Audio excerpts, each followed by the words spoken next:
Family betrayal cuts deeper than any knife. When it happens during the holidays, that wound festers in ways you can't imagine. My name is Loretta Johnson, and at 71 years old, I never thought I'd be plotting revenge against my own flesh and blood. But sometimes, life pushes you to places you never expected to go. I still remember the look in Simone's eyes when she said those words to me. Cold, calculated, like I was nothing but garbage to be tossed aside. You broke old hag, you didn't contribute. 7 words that shattered my heart on what should have been a night of family celebration. But I'm getting ahead of myself. For 32 years, I worked as a nurse's aide at Detroit Memorial, wiping bottoms, cleaning wounds, and holding the hands of the dying when their own families couldn't bear to watch. My hands grew calloused, my back permanently curved from bending over beds. But I did it proudly, because those paychecks put food on the table for my boys after their daddy, Raymond, dropped dead from a massive heart attack when he was just 43. I raised Darnell and Tobias alone in our small 2-bedroom apartment on Henderson Street. We didn't have much, but Lord knows we had love. Darnell, my firstborn, was always the responsible one. Even as a teenager, he'd work after school at the corner store, bringing home his paycheck without me having to ask. Here, Mama, put this toward the light bill. That boy had an old soul from the day he was born. Then there was Tobias, my baby, 2 years younger than his brother, but worlds apart in temperament. Handsome as sin and twice as charming, that boy could talk his way into or out of anything. While Darnell was steady as a rock, Tobias was like quicksilver, brilliant but slippery, always chasing something bigger and better than what we had. Mama, one day I'm going to buy you a big house, he promised, his eyes gleaming with ambition. No more double shifts, no more stretching leftovers for 3 days. I believed him, because a mother wants to believe in her children's dreams. I worked overtime, skipped meals, and wore the same 2 pairs of shoes for years so those boys could have opportunities I never did. Darnell went to community college, became an electrician. Tobias got a business degree and landed a corporate job with the corner office by 30. That's where he met Simone. She was the executive assistant to his boss, 10 years younger than Tobias, with the kind of beauty that makes men stupid. Long legs, perfect hair, clothes that cost more than my monthly rent. When Tobias brought her home to meet me, I tried not to notice how her eyes swept over my worn furniture, the water stain on the ceiling, the mismatched plates I set our dinner on. So quaint, she said, but her tone made it sound like pathetic. After the wedding, things changed. Tobias's calls became less frequent. Sunday dinners at my place dwindled to major holidays only, and even those felt forced. When they bought that sprawling house in the suburbs with the manicured lawn and 3-car garage, I wasn't invited to the housewarming. Found out about it from Darnell, who'd been invited but refused to go without me. It ain't right, Mama, he said, his voice tight with anger. Tobias is forgetting where he came from. But still, I made excuses for him. He's busy building his life with Simone. It's natural for young folks to drift away for a while. Then came my retirement 3 years ago.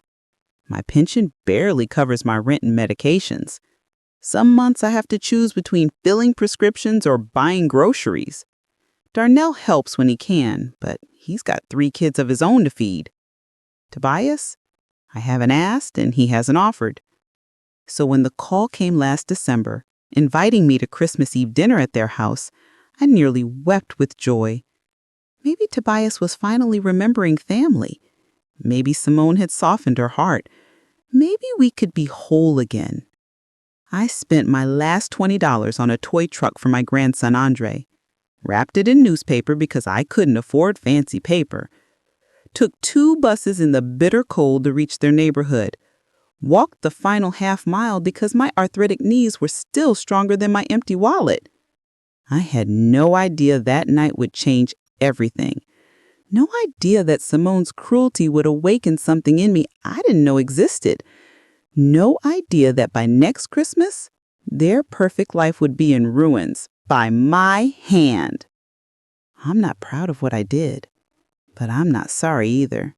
The snow crunched beneath my worn boots as I made my way up the winding driveway to Tobias and Simone's house that Christmas Eve. My breath formed little clouds in the frigid air, and my joints ached from the cold, but my heart was warm with anticipation. Christmas lights twinkled across their massive home, blues, reds, and golds outlining every window and doorway. Through the large bay window, I could see their Christmas tree, at least 10 feet tall, dripping with ornaments that caught the light like precious gems. I clutched Andre's gift tighter. The newspaper wrapping crinkled in my gloved hands, old news about the city council election, covering a toy truck that had cost me 3 meals. But what grandmother wouldn't sacrifice for her grandson's smile? When I rang the doorbell, I heard laughter inside. Genuine, carefree laughter that made my eyes sting with emotion. How long had it been since Tobias had laughed like that around me? The door swung open, and there stood my son, handsome in a red sweater, his face flushed from wine and warmth. For a split second, his eyes lit up, muscle memory from childhood, before clouding over with something else. Obligation, perhaps. "Mama, you made it," he said, leaning in for a stiff hug. I breathed him in, expensive cologne replacing the scent of the little boy who used to crawl into my lap after nightmares. "Merry Christmas, baby," I whispered, patting his cheek. Behind him, the house was a wonderland. Garlands draped across the staircase, candles flickered on every surface, and soft Christmas music floated from hidden speakers. The air smelled of roasting turkey, cinnamon, and pine, the scent of a perfect Christmas that existed in my dreams during those lean years when I could only afford a sad little tree and one present each for my boys. "Grandma!" 4-year-old Andre came barreling toward me, his little arms outstretched. I kneeled, despite the pain in my knees, and gathered him close. "Did you bring me something?" he whispered conspiratorially. "Andre, manners!" Simone's voice cut through our moment like a blade. She appeared in the doorway to the kitchen, wearing a green cocktail dress that probably cost more than my monthly pension. Her hair was swept into an elegant updo, and diamonds glittered at her throat and ears. "It's fine," I said, smiling at my grandson. "Yes, sugar, I brought you a little something." Andre squealed with delight as I handed him the newspaper-wrapped package. He didn't care about the wrapping. Children never do. But I saw Simone's lips twist as she looked at my humble offering. "Why don't you save that for after dinner, Andre?" she suggested, her voice honey-coated poison. "Grandma can put it under the tree with the other gifts." I followed her gaze to the mountain of professionally wrapped presents beneath the tree, giant boxes with perfect bows, designer names visible on some of the tags. Tobias cleared his throat. "Come on in, Mama. Everyone's here." Everyone turned out to be Simone's family. Her parents, her sister and brother-in-law, 2 cousins, and exactly 0 people from my side, except Tobias. No Darnell, no familiar faces. I was the outsider here. Still, I smiled and made small talk as Simone's father handed me a small glass of wine. I sipped it slowly, savoring the rare treat. My mouth watered as I watched servers, actual hired servers in black and white uniforms, arrange platters of food on the dining table. When dinner was called, we gathered around a table set with china and crystal that sparkled under the chandelier. Name cards marked each place. Mine was at the far end, beside Andre and away from Tobias. Simone stood, raising her glass. "Before we eat, I want to thank everyone who made tonight possible." She nodded to her sister. Karen, who baked 3 kinds of pie. Her mother received a smile. Mom, who brought her famous cranberry sauce. She continued around the table, acknowledging each contribution. My hands began to sweat. I had brought nothing for the meal, not by choice, but by necessity. Simone's eyes finally landed on me. They weren't warm. They weren't kind. They were calculating. She said, "Of course, we all know that Christmas is about giving, not taking. Those who contribute are welcome at this table. Those who don't—" She trailed off, her implication hanging in the air like an axe. The table fell silent. Even the children sensed the tension. "Simone," Tobias murmured, a weak protest. She ignored him. "No, Tobias, I'm tired of this. Your mother thinks she can just show up whenever she wants and take. When was the last time she even brought anything to family dinner? When was the last time she even offered?" I felt 20 pairs of eyes boring into me. My throat closed up. "You can't just waltz in here, you broke old hag, expecting handouts because you're family," Simone continued, her voice rising. "You didn't contribute a damn thing." The room spun. Andre began to cry softly beside me, confused by the grown-up tension. "I raised my son," I finally said, my voice barely audible. "I contributed 30 years of sacrifice." Simone rolled her eyes. "Ancient history. What have you done lately except ask Tobias for money?" I looked at my son. Shock paralyzing me. I had never asked Tobias for a dime. His eyes would meet mine. Slowly, I placed my napkin beside my empty plate and stood. My legs felt wooden, my heart hollow. "I think I should go," I said. No one stopped me, not even Tobias. As I gathered my coat, Andre slipped his little hand into mine. "Don't go, Grandma. You can have my food." That broke me. I knelt and hugged him fiercely, tears threatening to spill. "You're a good boy, Andre, the best grandson in the world. Grandma has to go home now, but I love you so much." Simone appeared in the doorway. "Andre, come back to the table. Your dinner's getting cold." I released him, squared my shoulders, and walked out into the night. The snow had picked up, swirling in angry gusts that matched the storm inside me. I was halfway down the driveway when I heard the door open behind me. "Mama, wait." Tobias jogged toward me, no coat, arms wrapped around himself against the cold. I stopped but didn't turn. "I'm sorry about that. Simone is she gets stressed about these things. She didn't mean it." Finally, I faced him. "Yes, she did, and you let her say it." He had no answer for that. "Merry Christmas, Tobias," I said, turning away. "Enjoy your dinner." The walk home took almost 2 hours in the snow. My socks were soaked, my hands numb, but nothing compared to the coldness in my heart. As I sat alone in my dark apartment, no tree, no presents, no family, something inside me hardened like concrete. The tears that fell weren't just from sadness anymore. They were the beginning of fury. January arrived with bitter cold and mounting bills. My heat had been turned down to 62 degrees to save money, and I wore 2 sweaters indoors. The Christmas Eve humiliation played on repeat in my mind, each viewing stoking the embers of my anger. Tobias hadn't called, not to apologize, not to check if I'd made it home safely in the blizzard. His silence spoke volumes. One Tuesday morning, a letter arrived that would change everything. It was from Midwest Financial, addressed to me, regarding a loan I'd co-signed 2 years earlier. The loan was in default, and as co-signer, I was now liable for the remaining balance, $17,842. My hands shook so badly I could barely read the fine print. I remembered co-signing something for Tobias. He'd said it was for home repairs. just a temporary measure until his year-end bonus. He'd promised to make every payment on time.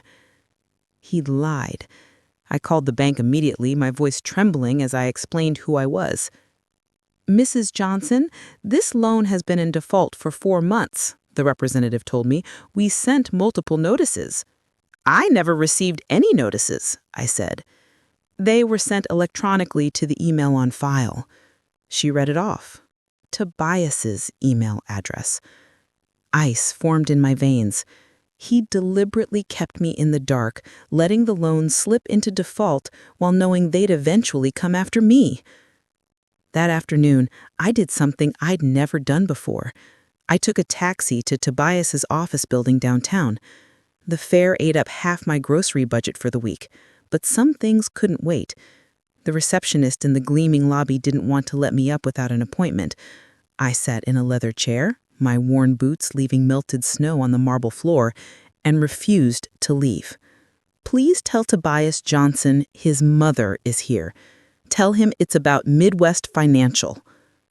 20 minutes later, he appeared, looking harried and embarrassed to find me there. He ushered me to a coffee shop across the street, away from his colleagues' curious eyes. "Mama, what are you doing here? Is everything okay?" I slid the default notice across the table. "You tell me." His face drained of color. For a moment, he looked like my little boy again, caught stealing cookies before dinner, but we were far beyond cookies now. "I can explain," he began. "Please do." He ran a hand over his face. The housing market crashed right after we took out the loan. Simone's business was struggling. We were underwater on the mortgage. I meant to make the payments, but... "But what?" I asked, my voice deadly calm. "But you forgot about the loan I co-signed? Forgot that my name was attached to your debt? Forgot that I live month to month on a fixed income and can't absorb an $18,000 hit?" "I'll take care of it," he promised, not meeting my eyes. "Like you've taken care of it for the past 4 months, while they were sending notices to your email?" He flinched. "What else aren't you telling me, Tobias?" His silence told me everything. That night, I couldn't sleep. My mind raced with questions. If Tobias had hidden this from me, what else was he hiding? The next morning, I called Darnell. Within an hour, he was at my apartment, furious after hearing about both Christmas Eve and the defaulted loan. "That boy has lost his damn mind. And Simone has the nerve to call you a freeloader when they're the ones taking advantage." "Simone said something at Christmas," I said slowly. "She accused me of always asking Tobias for money. But I've never asked him for a dime." Darnell stopped pacing. "Wait, you think he's been giving her money and saying it's for you?" The possibility hung in the air between us, ugly and painful. "I need to know the truth," I said finally. Darnell sat beside me, taking my weathered hands in his. "We'll find out, Mama, I promise." Over the next 2 weeks, pieces began falling into place. Darnell spoke to his cousin who worked at Tobias's company. Apparently, Tobias had been borrowing money from colleagues, claiming medical expenses for his mother, thousands of dollars. Then Darnell discovered something even more disturbing. 3 years ago, when Raymond's life insurance policy finally paid out after years of litigation with the company, the check had been sent to Tobias's address because I was in the hospital with pneumonia. The amount was $50,000, money that could have secured my retirement. I never saw a penny of it. "He cashed it, Mama," Darnell said, showing me the records he'd obtained through a friend at the insurance company. "Deposited it in a joint account with Simone. The betrayal was so profound, so complete, that I couldn't even cry. $50,000 while I scraped by, choosing between medication and food." "There's more," Darnell said grimly. "Remember how they bought that big house right after you got sick? The down payment was exactly $50,000. My hands began to shake. My husband's life insurance paid for their mansion while I live in this one-bedroom apartment with mold in the bathroom? The final piece came when Darnell's wife, Janice, went to Simone's catering business posing as a potential client. She returned with a glossy brochure featuring testimonials from satisfied customers, including Tobias, who praised my wife's culinary vision made possible through a generous family investment. My life insurance money, my co-signed loan, my son's lies. That night, I sat at my kitchen table with the evidence spread before me: bank statements, loan documents, insurance records, the catering brochure with its glossy lies. My tears had dried up, replaced by something colder, harder, more determined. "Mama, what do you want to do?" Darnell asked quietly. I looked up at my firstborn, the son who had never betrayed me. "I want justice." But justice and revenge aren't the same thing. I didn't want to destroy Tobias. He was still my son, still the baby I'd nursed through croup and chickenpox. I wanted him to understand, to face consequences, to remember where he came from. As for Simone, that was different. She had poisoned my son against me, used me for financial gain, then had the audacity to humiliate me at her table. Called me a broke old hag while sitting in a house my dead husband's money had bought. No, for Simone, I wanted more than justice. I carefully gathered the documents into a folder. I think it's time people knew the truth about my daughter-in-law's success story, starting with her precious clients. If you're as angry as I was learning this, subscribe now, because what happens next proves that even at 71, a mother scorned is a force to be reckoned with. February arrived with its false promises of spring. Some days teased with sunshine, only to plunge back into winter's grip by nightfall. Much like family, flashes of warmth surrounded by long stretches of cold reality. I'd spent weeks gathering evidence, building my case against the son who had betrayed me and the woman who had orchestrated it. The folder had grown thick with documents, bank statements, loan notices, insurance papers. Each piece was a fragment of my broken trust, now reassembled into a weapon. "You don't have to do this alone, Mama," Darnell said one evening as we sat at my kitchen table. He'd been coming by almost daily since we'd uncovered Tobias's betrayal, often bringing groceries or fixing things around my apartment. "I know, baby, but this is my fight." He shook his head. "No, it's our fight. Family stands together, something Tobias seems to have forgotten." I reached across the table and squeezed his hand. "You're a good son," he said. "I'm your son. And that woman needs to learn what happens when you mess with our family." Together we mapped out a plan. Not a hasty, emotional outburst, but something methodical and measured.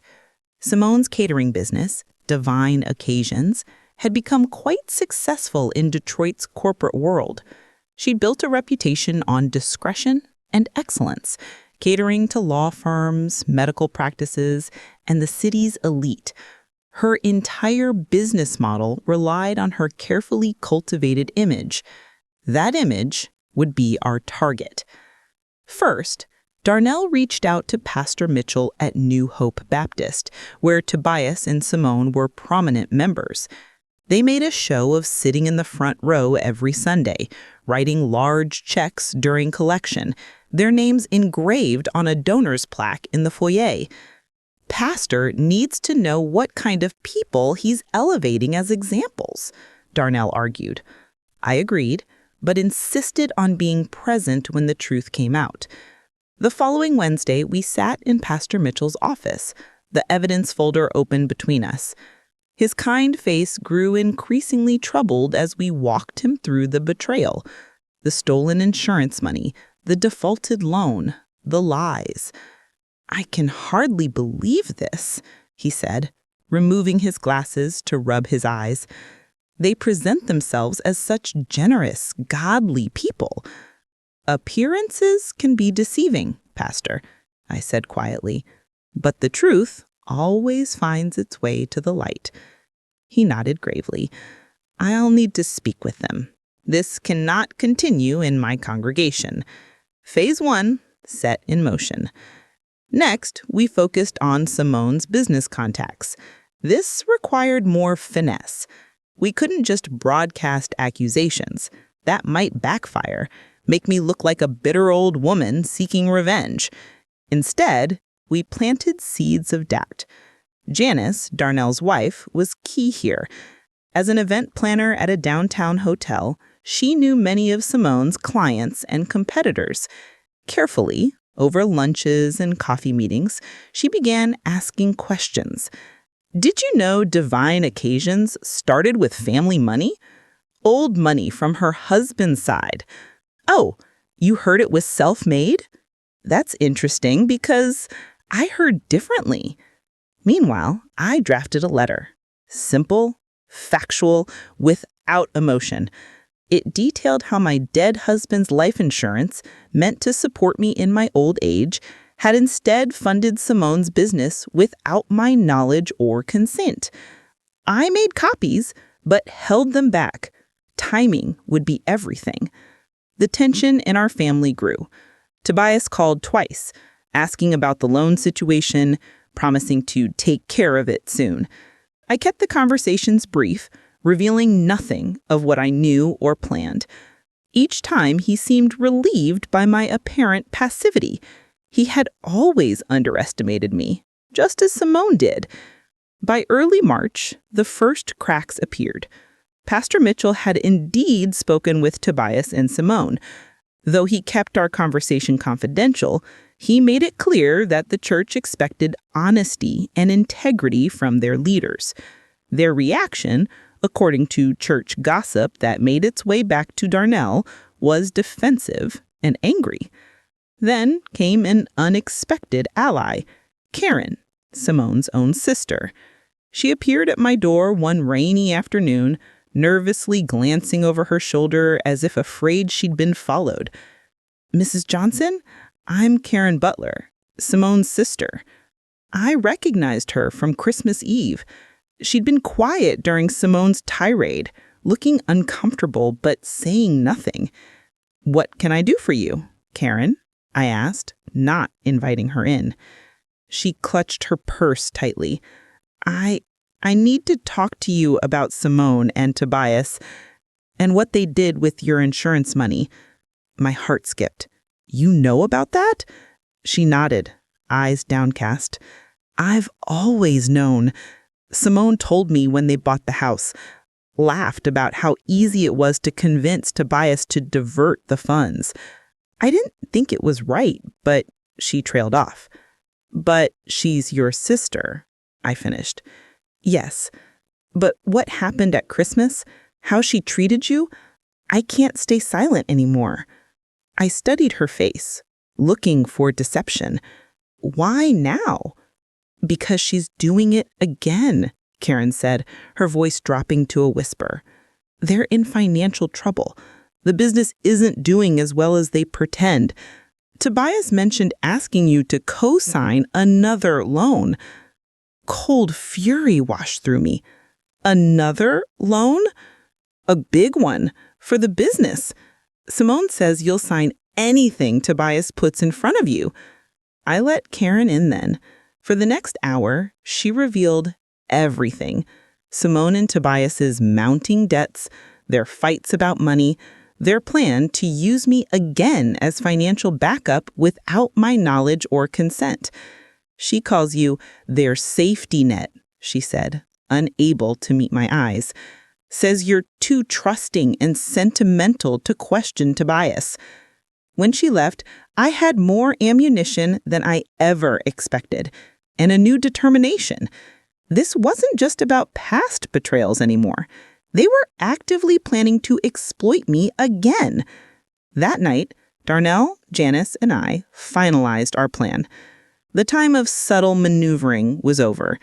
"First, we protect you legally," Darnell insisted.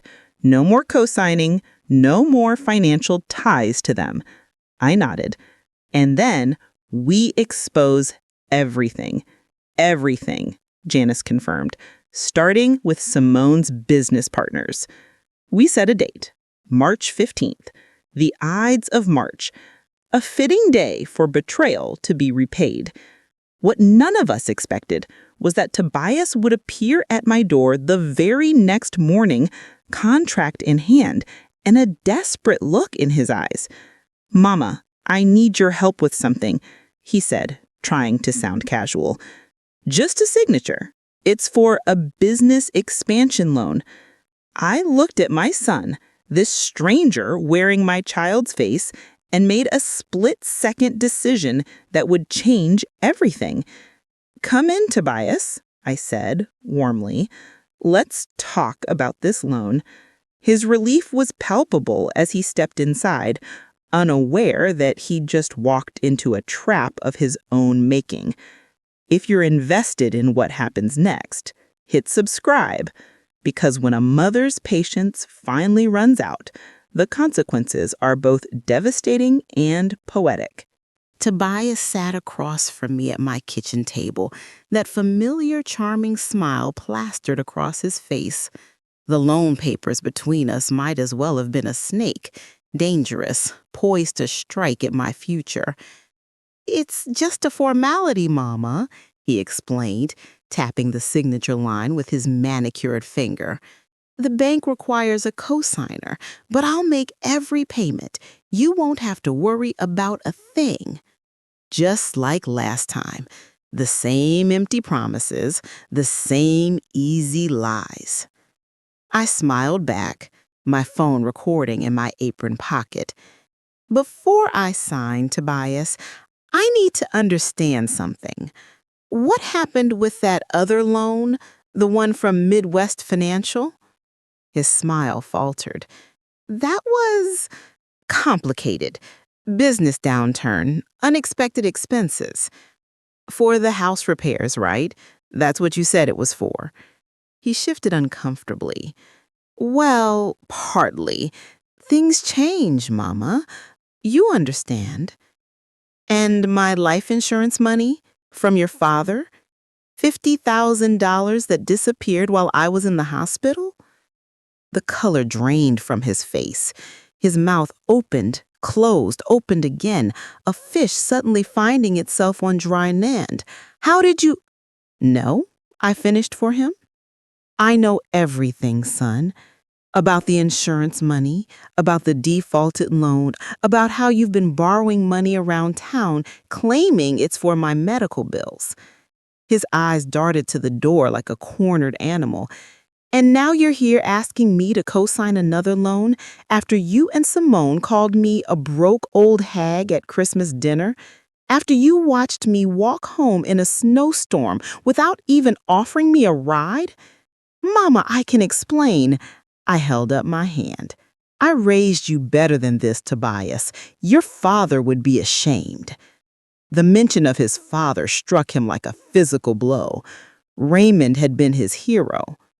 "What are you going to do?" he asked quietly.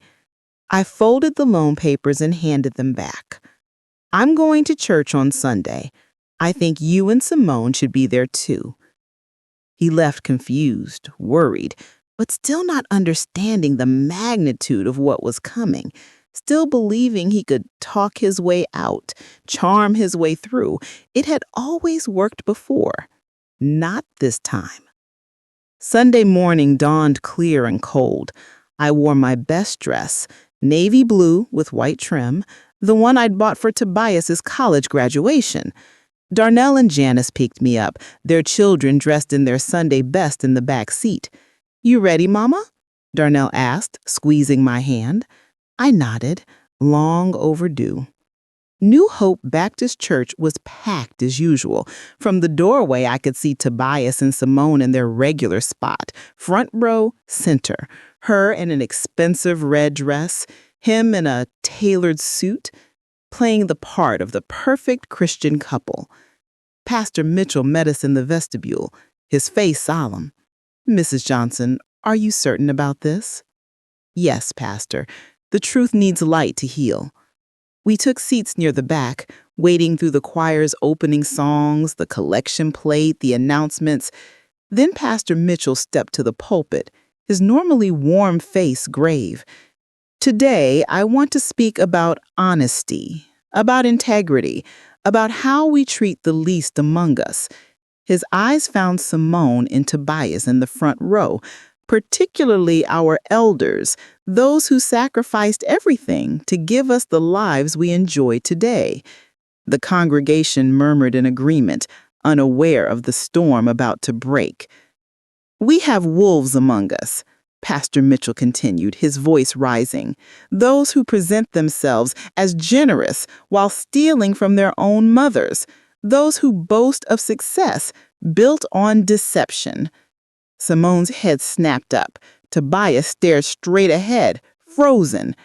Tobias and Simone Johnson, Pastor Mitchell said, his voice cutting through the sudden silence. Would you please stand? They remained seated, shocked evident on their faces. Stand, he repeated, not a request this time. Slowly, mechanically, they rose. This congregation has honored you as examples of success and generosity. We've applauded your contributions, but those contributions were built on theft and lies. Gasps rippled through the church. Someone whispered, "What's he talking about?" You stole $50,000 of life insurance money meant for your widowed mother. You left her living in poverty while you built a mansion and funded your wife's business with stolen money. Simone's face contorted with fury. This is ridiculous. How dare you? We have proof, Pastor Mitchell cut in.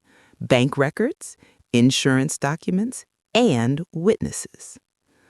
On cue, Karen stood up from several rows behind them. Simone's head whipped around, her expression of rage melting into disbelief as she saw her sister. Karen, what are you doing? Karen's voice trembled but held firm. Telling the truth, Simone, finally. What happened next could only be described as divine justice. As Simone lunged toward her sister, screaming accusations of betrayal. Her designer heel caught in the carpet.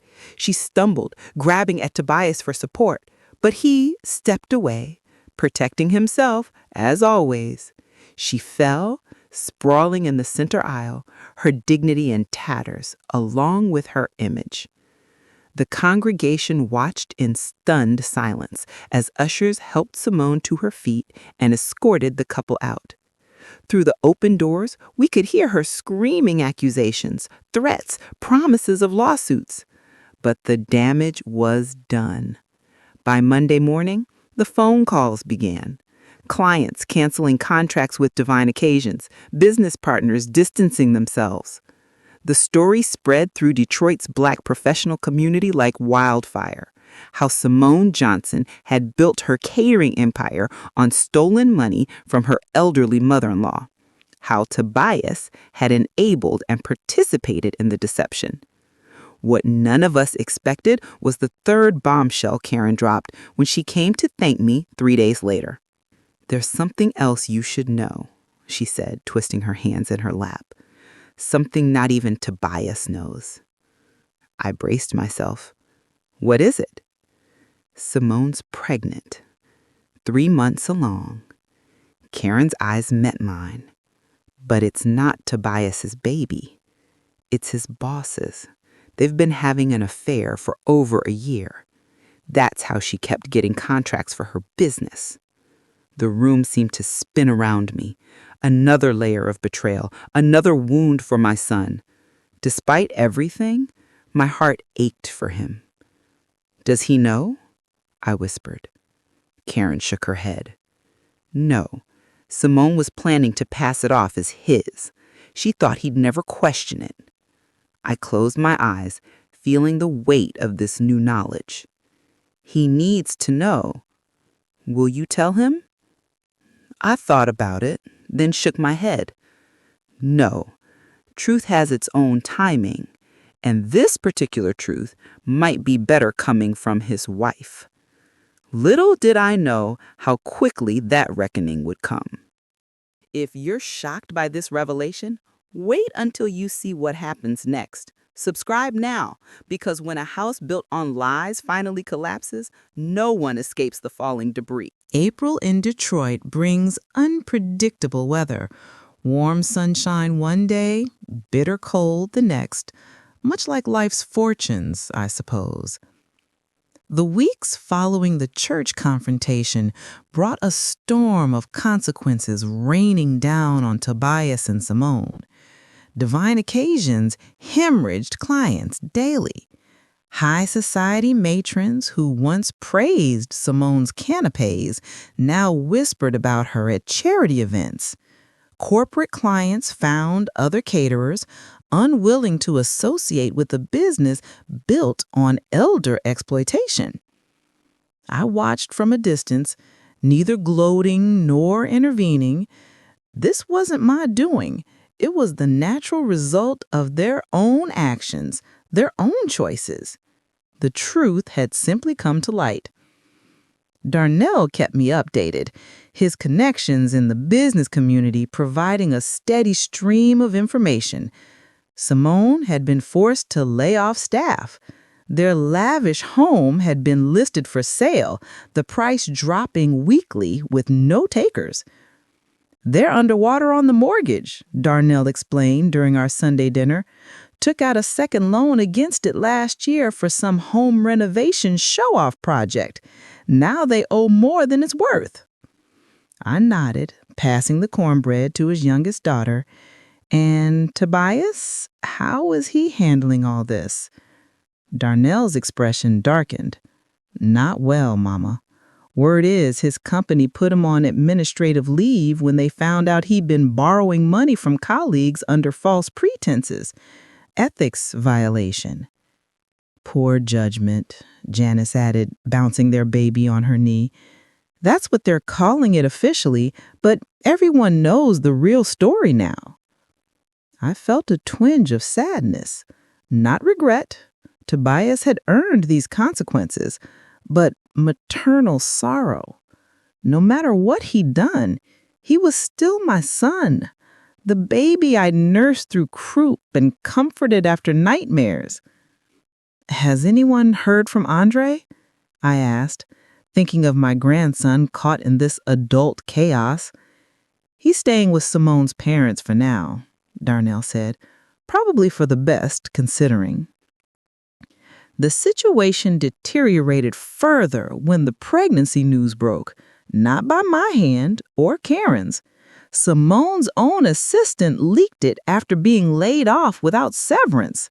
How the child wasn't Tobias's, how Simone had been sleeping with his boss for contracts. The final blow came when that same boss, facing his own divorce and corporate ethics investigation, fired Tobias outright. Not just administrative leave, terminated with cause. "Liability reduction," Darnell explained grimly. "Company doesn't want any connection to the scandal." By mid-May, their perfect life had crumbled entirely. The house was in pre-foreclosure. Divine occasions existed in name only. Tobias, unemployed and unemployable in his field, had reportedly moved into a studio apartment while Simone stayed with her parents. The irony wasn't lost on me. They called me a broke old hag at Christmas, denied me food because I hadn't contributed. Now they knew exactly how it felt to struggle, to lose dignity, to face an uncertain future. I didn't wish it on them, but I couldn't deny the poetic justice. Then came the day I heard a timid knock at my door. When I opened it, I nearly didn't recognize the man standing there. Gone was the tailored suit, the confident stance, the polished appearance. Instead, Tobias stood slumped in jeans and a worn sweatshirt, his face haggard, eyes red-rimmed from sleepless nights or tears or both. "Mama," he whispered, his voice breaking on that simple word. I stepped back, allowing him entry but keeping my expression neutral. He shuffled in, eyes taking in my modest apartment with new awareness. "Can I get you something to drink?" I asked, old habits of hospitality asserting themselves despite everything. He shook his head, then changed his mind. "Water would be good. Thank you." We sat at my kitchen table, the same spot where he tried to trick me into co-signing another loan just 2 months earlier. The contrast between that confident manipulator and this broken man was stark. "I suppose you've heard everything," he finally said, staring into his water glass. "Most of it," I acknowledged. "Darnell keeps me informed." He nodded, a bitter smile twisting his lips. "Always the good son, Darnell. Always doing right by you." "Yes," I agreed, not softening the blow. "He was." He flinched at the past tense. "Why are you here, Tobias?" He looked up, his eyes swimming with tears. "Everything's gone, Mama. My marriage, my job, my home. Simone." He trailed off, unable to speak of the ultimate betrayal, another man's child. "I'm sorry you're suffering," I said, and meant it. "Are you?" he asked, a flash of the old defiance returning. "Isn't this what you wanted? My life in ruins?" I studied my son carefully. "Is that really what you think of me? That I orchestrated all this out of vengeance?" "Didn't you? The church, the business clients, you exposed everything." "I exposed the truth," I corrected him. "What happened afterward was the natural consequence of your actions, your choices." He had no answer for that. "I never set out to destroy you, Tobias. I just refused to let you destroy me anymore." His shoulders slumped further. "What am I supposed to do now?" he whispered, sounding more like a lost child than a grown man. Before I could answer, another knock came at the door, harder, more insistent. When I opened it, Simone stood there, mascara streaking her face, her expensive clothes rumpled. Her pregnancy was visible now, a small but unmistakable bump under her blouse. "Is he here?" she demanded, trying to look past me into the apartment. "Simone, now is not a good time," I began. She pushed past me, spotting Tobias at the kitchen table. "Of course, running to Mommy when things get tough. How fitting." Tobias stood, his face hardening. "You don't get to talk about my mother that way, not anymore. Not after what you've done." "What I've done?" She laughed, high and brittle. "You're no innocent victim, Tobias. You helped steal your mother's insurance money. You lied about the loans. You let me humiliate her at Christmas because you were too weak to stand up to me." The raw truth of her words hung in the air between them. "At least I didn't cheat," he said quietly. "At least I didn't get pregnant with another man's child and try to pass it off as my own." Her face crumpled, the veneer of righteous anger giving way to something more vulnerable. "I never meant for any of this to happen," she whispered. "None of us did," I said, surprising myself by taking her arm and guiding her to a chair. "But we're here." The three of us sat in my small kitchen, a family fractured beyond repair, united only by the catastrophe we now shared. Outside, rain began to fall, drumming against the windows like a heartbeat. "What happens now?" Simone asked, her voice small. I looked between them, my son, and the woman who had helped him betray me, and felt something unexpected stir in my chest. Not forgiveness, not yet, but perhaps the first seedling of compassion. Now, I said slowly, we find a way forward, separately, but with dignity. Neither one of them understood then what I meant, but they would soon. If you think this story is over, subscribe now, because sometimes the most powerful lessons come after the fall when we're forced to rebuild from the rubble of our mistakes. Summer settled over Detroit, bringing humid heat that made my arthritis flare.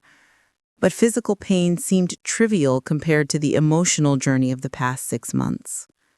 Tobias and Simone divorced quietly. The baby, a girl, was born in October, clearly not my granddaughter by blood or resemblance. Simone moved back to Cleveland with her parents, her catering empire nothing but a memory. Tobias started over, not in corporate finance or luxury homes, but in a one-bedroom apartment near Eastern Market. He found work at a community credit union, a significant step down in prestige and salary, but honest work, helping people understand financial literacy and avoid predatory loans. The irony wasn't lost on either of us. Every Sunday, he came for dinner at Darnell's house. At first, the tension was thick enough to cut with a knife. Darnell hadn't forgiven as quickly as I had begun to. But slowly, week by week, a new understanding emerged between my sons. Not the easy brotherhood of their childhood, but something more mature, respectful, cautious. Andre split his time between his father and his maternal grandparents. At 7, he understood enough to know his family had fractured, but not enough to comprehend why. He still called me grandma and brought me drawings from school. Children, thankfully, are resilient. One evening in November, almost a year after that fateful Christmas Eve, Tobias and I sat alone on Darnell's porch after dinner. The first snow of the season fell in lazy flakes, melting as they touched the ground. "I've been thinking about Dad lately," Tobias said, breaking our comfortable silence. "About what he taught us, what you both taught us." I nodded, waiting. "He always said a man's character is revealed by how he treats those who can do nothing for him." Tobias's voice caught. "I failed that test badly, didn't I?" "Yes," I said simply. "You did." He absorbed this truth without flinching. Growth, at last. "I don't know if I can ever make it right," he admitted. "The insurance money is gone. The damage to your credit from that loan. Some things can't be undone," I agreed.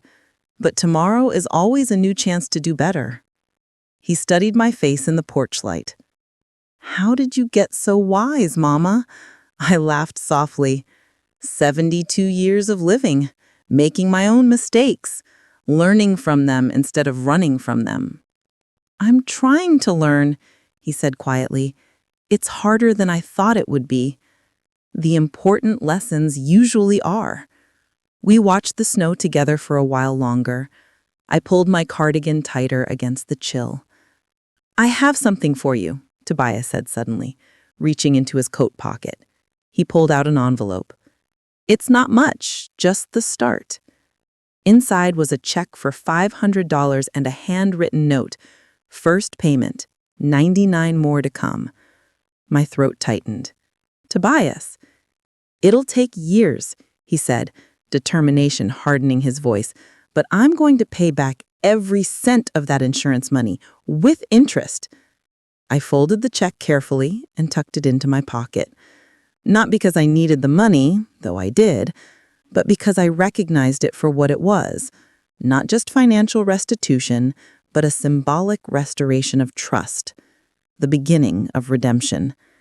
"Thank you," I said simply. Christmas approached again. This time, Darnell insisted on hosting at his house. He said, a fresh start, new traditions. I baked sweet potato pies, 3 of them, from my grandmother's recipe. Tobias brought a modest ham, purchased with his much smaller salary, but offered with greater sincerity than all the lavish spreads of previous years. As we gathered around Darnell's table, not as grand as Simone's had been, but warmer, more welcoming, I looked at my family. Imperfect, healing, mine. When Darnell asked me to say grace, I took both my son's hands in mine. Lord, we thank you for second chances, for lessons learned through hardship, for the opportunity to rebuild what was broken. Across the table, Tobias's eyes met mine, shining with unshed tears. We thank you for family, not the perfect kind we see in magazines, but the real kind, the kind that makes mistakes, feels pain, causes pain sometimes, but ultimately chooses love over pride. Janice squeezed my hand in silent approval. And we thank you from memory, both the sweet and the bitter, because without remembering where we've been, we cannot truly appreciate where we are. Amen. Amen, my family echoed. Later, as we ate pie and watched the children play with their new toys, Tobias sat beside me on the sofa. I've been thinking about something you said, he murmured, about how they called you a broke old hag who didn't contribute. I nodded, the memory still sharp despite the healing that had occurred. I realized something, he continued. You've been contributing your whole life. Everything I am, the good parts anyway, came from you. Your sacrifice, your example. I patted his hand, too moved to speak. I just wanted you to know that I see it now. I see you. In that moment, I knew that my revenge, if you could call it that, had accomplished what I truly wanted. Not destruction, not punishment, but recognition, respect, a return to the values that matter. The path had been painful, the cost high. But as I sat surrounded by family, real family, not the shallow imitation Simone had created, I felt a peace that transcended victory or vindication. Sometimes, the greatest revenge isn't making others suffer. It's reclaiming your dignity, standing firm in your truth, and allowing natural consequences to unfold. It's creating space for genuine remorse and authentic change. And sometimes, the most powerful thing an underestimated old woman can do is simply refuse to be invisible anymore. Remember this, if nothing else. How you treat your elders reveals everything about your character. The parent who sacrificed everything for your success deserves your respect, your care, your gratitude, not your contempt. Because one day, if you're lucky, you'll be old too. And the seeds you plant in your youth will bear fruit in your final seasons, whether bitter or sweet. Choose wisely.